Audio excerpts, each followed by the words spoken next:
नमस्कार दोस्तों, मैं हूं अनूप और आज का हमारा टॉपिक होगा ज्योमेट्री में हम आज देखेंगे कि ज्योमेट्री में आज हम देखेंगे कि ज्योमेट्री को पढ़ने के लिए सर्वप्रथम बेसिक चीज़ें क्या क्या है। ठीक है, तो उसके लिए हमने देखा सर्वप्रथम बेसिक चीज़ों के में सर्वप्रथम हम लेंगे बिंदु को, और बिंदु के बारे में हम पढ़ेंगे कि बिंदु आखिर कहते किसे। तो बिंदु के बारे में देखिए, इसकी कोई आइडियल डेफिनेशन नहीं होती है। बिंदु की कोई भी आइडियल वास्तविक डेफिनेशन नहीं होती है, क्योंकि बिंदु को हम कह सकते हैं कि ऐसा कोई भी वृत्त जिसकी कोई त्रिज्या नहीं हो, लेकिन ऐसा कोई वृत्त संभव है ही नहीं जिसकी कोई त्रिज्या नहीं हो। कोई उसकी जब कोई हम सर्किल बनाएंगे, वृत्त बनाएंगे, तो उसकी कुछ ना कुछ त्रिज्या तो होगी ही होगी।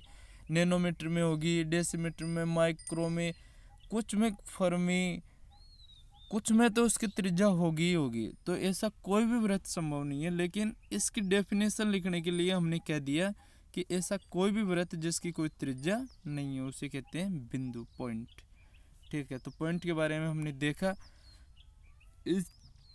आगे इसी प्रकार से हम देखेंगे किरण के बारे में कि किरण रे किसे कहते हैं। किरण कहते हैं जो एक पॉइंट से शुरू हो और अनंत तक बढ़ती ही चली जाए, उसे किरण कहते हैं। ठीक है, क्योंकि ये ज्योमेट्री को हम आगे विस्तार से पढ़ेंगे, लेकिन ये चीज़ें बहुत ज़रूरी है, ये आना बहुत ज़रूरी है पहले, कि भाई बेसिक चीज़ें आना बहुत ज़रूरी है। बेसिक चीज़ों के बाद में ही हम कुछ कर सकते हैं आगे। देखिएगा, किरण हमने देख ली कि एक पॉइंट से शुरू होकर अनंत तक जाती है, और रेखा लाइन किसे कहते हैं, जो दोनों तरफ बढ़ाई जा सके उसे लाइन कहते हैं। ठीक है, जो दोनों तरफ बढ़ाई जा सके उसे लाइन कहते हैं। अब देखिए, अब नंबर आता है कोण का। कोण किसे कहते हैं, तो कोण सर्वप्रथम तो हमको ये पता होना चाहिए कि कोण कौन बनाती है, रेखा बनाती है कौन, या किरण बनाती है। तो देखिए, कोण बनता है दो किरणों से, रे मिलकर के दो रे मिलकर के कोण बनाती है। दो किरणों के जो हॉरिजॉन्टल पॉइंट होता है, जो दो किरणों के जहाँ पर हॉरिजॉन्टल पॉइंट मिलता है, उनका जहाँ पर क्षैतिज बिंदु मिलता है उसे कोण कहते हैं। देखिए, दो किरण है और इनका बिंदु यहाँ पर मिला, तो ये है कोण थीटा। ठीक है, कोण को हम थीटा से प्रदर्शित करते हैं, तो थीटा लिख दिया। कोण किसे कहते हैं, कोण कहते हैं दो किरणों के क्षैतिज बिंदु जिस जगह मिलते हैं उसे कोण कहते हैं। अब कोणों के प्रकार, अब देख लीजिए कोणों के प्रकार कौन कौन से हैं। सर्वप्रथम हम पढ़ेंगे एक्यूट एंगल, न्यून कोण के बारे में। तो न्यून कोण किसे कहते हैं, क्योंकि ये चीज़ें ज़्यादातर हमने पहले पढ़ चुकी है, लेकिन इनको एक बार रिवीजन हम कर लेते हैं, एक बार इनको दोबारा से पढ़ लेते हैं, क्योंकि अगर कोई भी चीज़ हम भूल रहे हैं तो उनको आसानी से याद कर सकते हैं, वो वापस से रिवीजन हो जाएगा हमारा। ठीक है, तो इसलिए ये आज का केवल इंट्रोड्यूस ही होगा आज ये। तो चलो स्टार्ट करते हैं। न्यून कोण किसे कहते हैं। न्यून कोण एक्यूट एंगल, न्यून कोण कहते हैं जो कोई भी अभी कोण है, ये कोण रहा, तो इसमें थीटा का मान अगर 90 से कम है तो उसे कहते हैं न्यून कोण। ठीक है, नंबर आता है समकोण का, राइट एंगल। राइट एंगल किसे कहते हैं, जब थीटा का मान 90 डिग्री हो उसे राइट एंगल कहते हैं। अब कहते हैं एल्टीट्यूड एंगल, जो स्ट्रेंथ मतलब सरल मतलब 180, एक रेखा पर बना कोण, एक समपूरी रेखा इस पर बना कोण 180 का होगा, उसे कहते हैं स्ट्रेट एंगल या सरल कोण। अब नंबर आता है, देखिए अब नंबर आता है वृत्त कोण का। वृत्त कोण किसे कहते हैं, जब थीटा का मान 180 से छोटा, 180 से बड़ा और 360 से छोटा हो। थीटा का मान 180 से बड़ा और 360 से छोटा, जैसे कि 270, 181 भी वृत्त कोण है। ठीक है, और अब है पूर्ण कोण, कंप्लीट एंगल। कंप्लीट एंगल किसे कहते हैं, जब थीटा का मान 360 हो। तो ये एंगल के कुछ प्रकार थे जो हमने देखा, तो इसको ये चीज़ें हमको याद रहना जरूरी है। ठीक है, तो ये कोणों के प्रकार। अब आगे बढ़ते हैं, नेक्स्ट आगे बढ़ते हैं।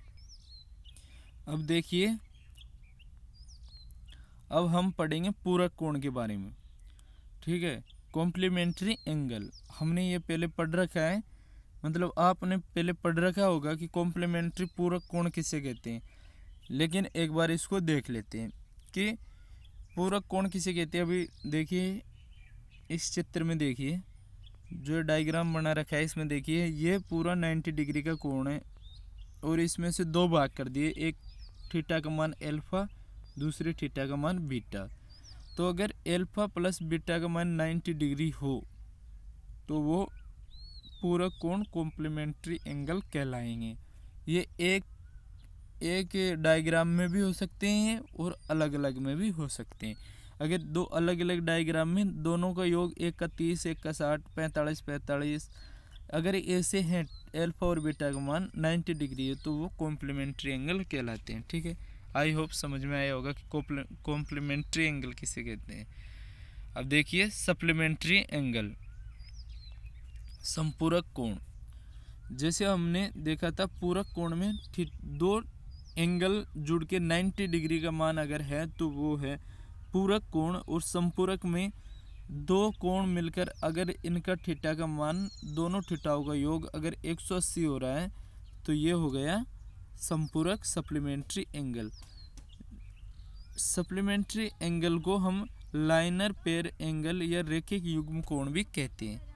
ठीक है, सप्लीमेंट्री एंगल को हम क्या कहते हैं, रेखिक युग्म कोण भी हम कहते हैं।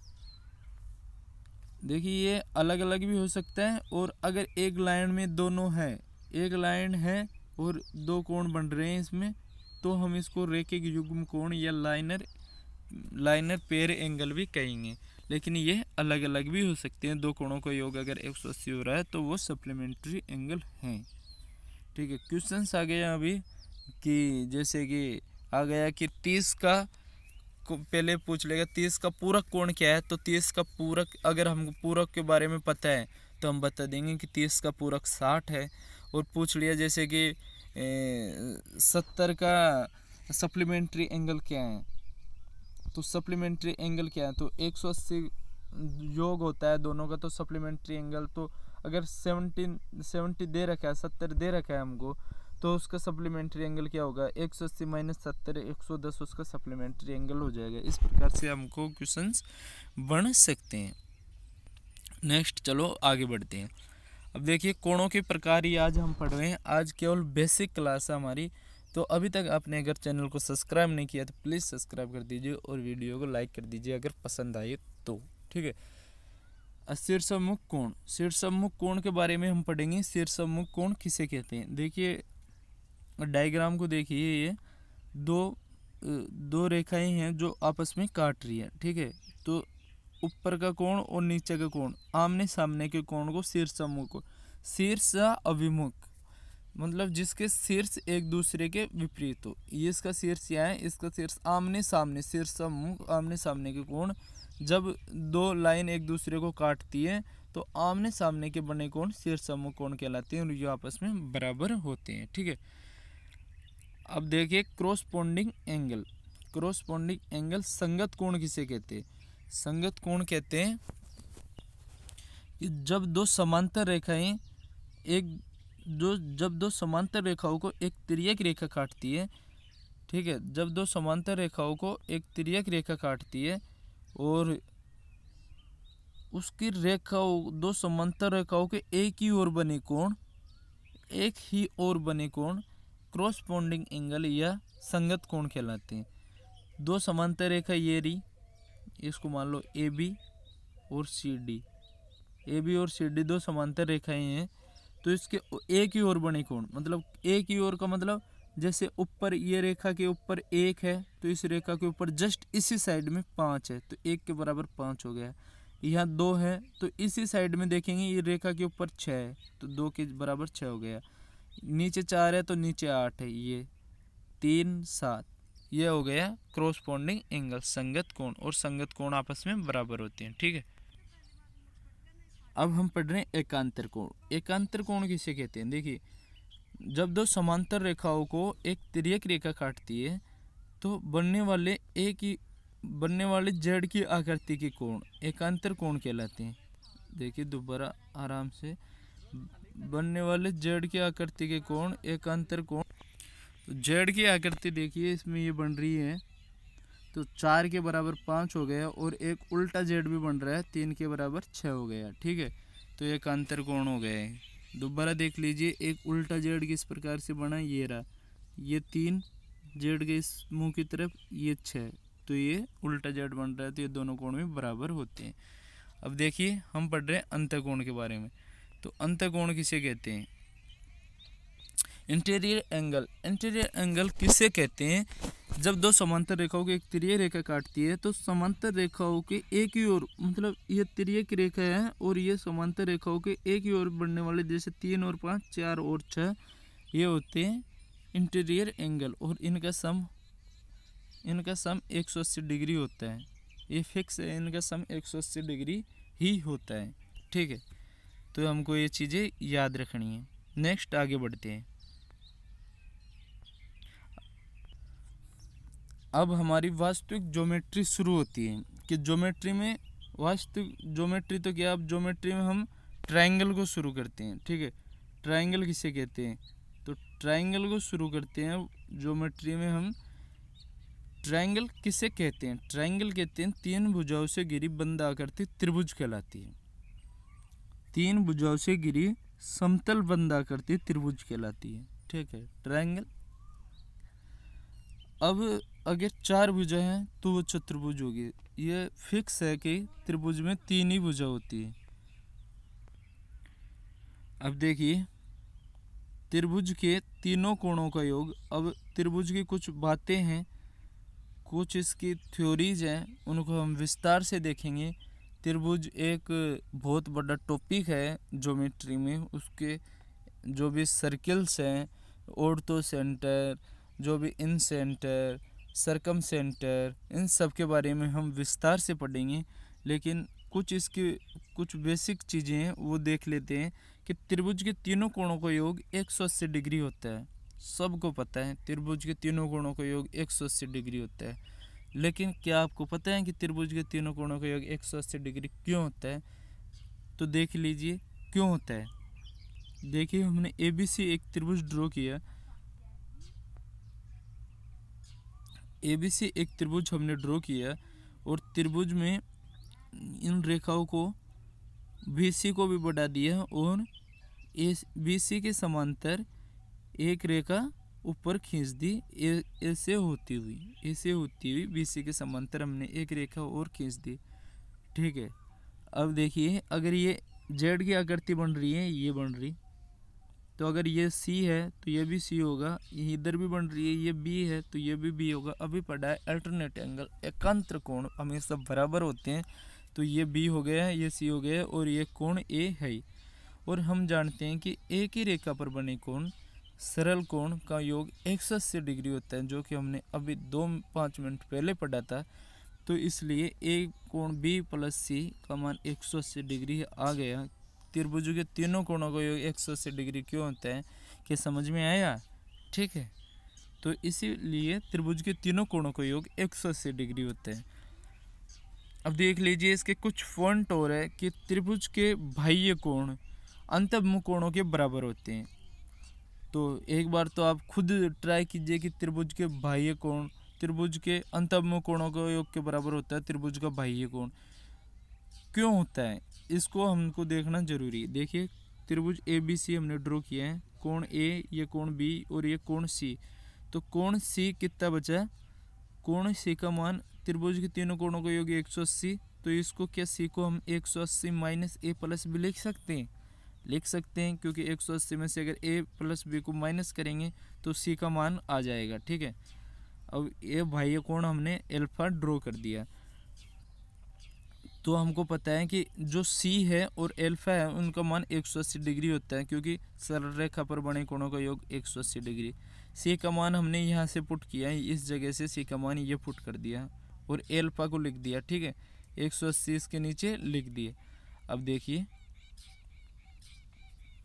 अब 180 से 180 कैंसिल, 180 से 180 कैंसिल। अब देखिए A माइनस का A + B, अगर इधर जाएगा तो प्लस का A + B हो जाएगा। ठीक है, और इधर एल्फा बचा रहा, तो एल्फा का मान आ गया a+b। तो ये एल्फा बाह्य कोण हमेशा इन दोनों कोणों के योग के बराबर होता है। क्यों होता है ये चीज़ हमने देख ली, आई होप आपके समझ में आया होगा। अब देखिए त्रिभुज की दो भुजाओं का योग तीसरी भुजा से ज़्यादा होता है। ये नेक्स्ट पॉइंट है कि ये हमेशा हमेशा तभी सिद्ध होगा कि त्रिभुज की अगर दो भुजाओं का योग तीसरी भुजा से ज़्यादा है तो ही त्रिभुज बनेगा, नहीं तो ऐसा कोई त्रिभुज संभव ही नहीं है जिसकी दो भुजाओं का योग तीसरी भुजा से कम हो। ऐसा त्रिभुज संभव नहीं हो सकता। तो क्वेश्चन हमसे उल्टा पूछेगा, कोई ऐसा त्रिभुज बना देगा जिसकी दो भुजाओं का योग तीसरी से कम हो रहा हो, तो वो बताएगा इसमें से कौन सा त्रिभुज नहीं बन सकता, तो वही त्रिभुज नहीं बन सकता। ठीक है, तो देखिए अगर कोई भी दो भुजाओं का योग a+c का योग b से ज़्यादा होगा, b+a का योग c से ज़्यादा होगा, c+b का योग a से ज़्यादा होगा। नेक्स्ट पॉइंट देखिए इसका ही, नेक्स्ट पॉइंट देखिए इसका कि त्रिभुज की दो भुजाओं का घटाव तीसरी से कम होता है। त्रिभुज की दो भुजाओं का घटाव तीसरी से कम होता है। तो त्रिभुज की दो भुजाओं का घटाव तीसरी से कम होता है। a-c या c-a यह कम होगा हमेशा b से, और b-a हमेशा कम होगा c से, और c-b हमेशा कम होगा a से। ये देखिए मोड में रख रखा है क्योंकि माइनस में अगर मान आएगा तो उसको प्लस में ही हम लेंगे। ठीक है, तो इसलिए हमने मोड में इनको लगा रखा है। तो ये भी जिस प्रकार से योग तीसरे से ज़्यादा होता है इसी प्रकार से घटाव तीसरे से कम होता है। तो त्रिभुज के कुछ बेसिक थ्योरी है, तो इनको जानना हमारे लिए बहुत ज़रूरी है। तो नेक्स्ट देखिएगा कि त्रिभुज ABC की, अगर देखिए नेक्स्ट पॉइंट है हमारे पास कि त्रिभुज ABC जो ए के सामने वाली भुजा A, ये भुजा B और ये भुजा C, हमने मान ली कि सबसे बड़ी भुजा इसमें C है, सबसे बड़ी भुजा C है, तो और अन्य भुजा A तथा B है। तो देखिए a² + b² greater than c², a² b² अगर बड़ा है c² से तो न्यून कोण त्रिभुज, a² + b² अगर बराबर है c² के तो समकोण त्रिभुज, और a² + b² अगर छोटा है c² से तो अधिक कोण त्रिभुज। लेकिन देखिए ये याद कैसे करें इसको, तो याद करने के लिए इसको इस प्रकार से ध्यान रखना होगा कि अगर c² छोटा है तो न्यून कोण, c² के बराबर है तो समकोण, c² बड़ा है तो अधिक कोण। c² को पकड़ो आप, c² बड़ा है तो अधिक कोण, c² बराबर है तो समकोण, c² छोटा है तो न्यून कोण। ठीक है, तो इस प्रकार से हम इसको आसानी से याद कर सकते हैं। अब त्रिभुज के प्रकार, भुजाओं के आधार पर हम त्रिभुज के प्रकार देख लेते हैं, क्योंकि ये चीज़ें बेसिक है, इसमें समझाने के लिए कुछ है नहीं, ये फिक्स है कि त्रिभुज के भुजाओं के आधार पर 3 प्रकार है, तो वो 3 ही होंगे प्रकार, कोई चौथा प्रकार नहीं है तो नहीं है।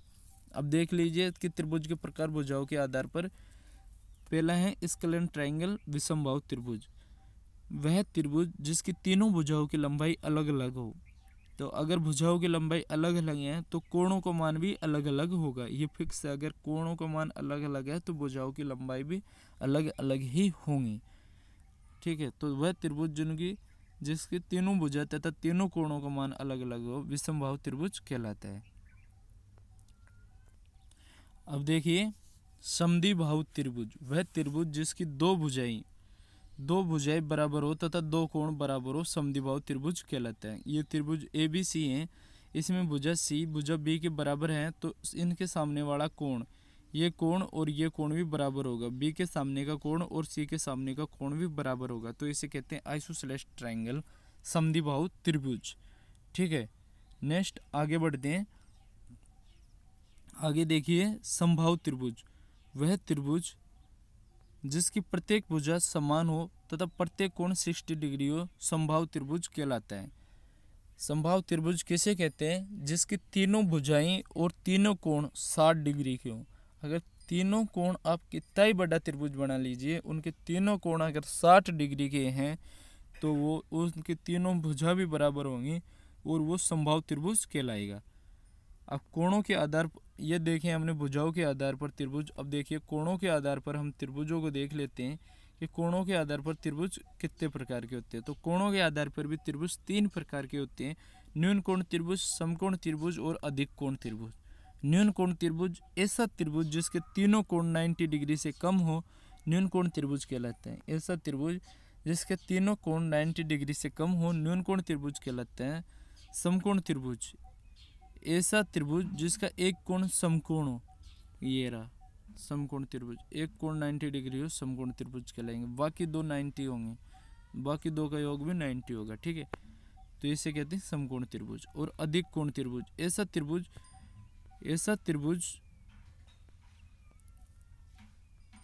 त्रिभुज जिसका एक कोण 90 से ज़्यादा हो, 90 से ज़्यादा 100 हो सकता है, 110 हो सकता है, कोई भी हो। अगर ऐसा त्रिभुज जिसका एक कोण 90 से ज़्यादा हो, उसे कहते हैं अधिक कोण त्रिभुज। तो आज हमने ज्योमेट्री की कुछ बेसिक चीज़ें देखी।